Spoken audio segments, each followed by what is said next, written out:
ခေါင်းဆောင်ဖြစ်သူကစာအုပ်ကိုမီးပုံနဲ့ပြစ်ထည့်လိုက်အပြာရောင်ပြောင်းသွားတယ်ပြီးတော့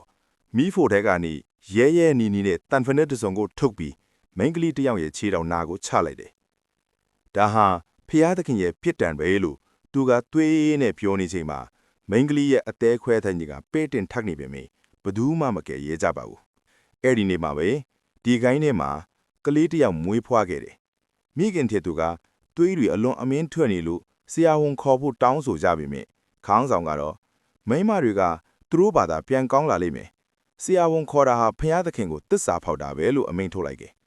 အစွန်းမှာတော့အဲ့ဒီမိခင်ဟာဆေးကုသမှုမရပဲအသက်ပျောက်သွားခဲ့ရတယ်ဒါပေမဲ့ဒီလူသက်သမားခေါင်းဆောင်ဟာသူ့ကိုယ်သူအပြစ်မတင်ပဲတစုံတစ်ယောက်ကစီကန်းဖောက်ဖြတ်လို့ဖျားသခင်ကအကာအကွယ်ရုပ်သိမ်းလိုက်တာလို့လိန်ညာခဲ့တယ်အဲ့ဒီအချိန်မှာပဲမင်းနိုးဆိုတဲ့ကလေးမလေးကတစုံတစ်ယောက်ခိုးပြီးစာအုပ်ဖတ်နေတာကိုတိုင်းတော်လိုက်တဲ့အခါခေါင်းဆောင်အတွက်နောက်ထပ်တားကောင်တစ်ယောက်ကိုရှာတွေ့သွားပါပြီ